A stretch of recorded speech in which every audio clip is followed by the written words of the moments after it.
nga ora 6 e mëngjesit deri në orën 18. Gjatë ditës së sotme do të jetë i pa aksesueshëm nga këmbësorët dhe mjetet i gjithë perimetri i sheshit,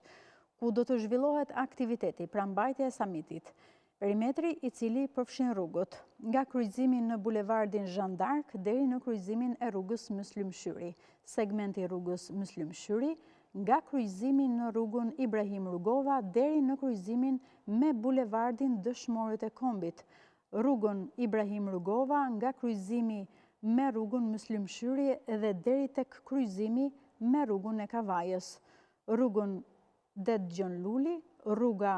Urani Pano, në vazhdim rrugën e barikadave dhe në kryqëzim me rrugën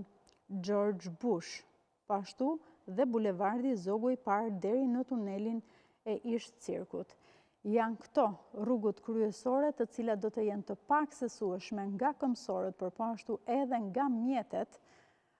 rreth qendrës së Tiranës.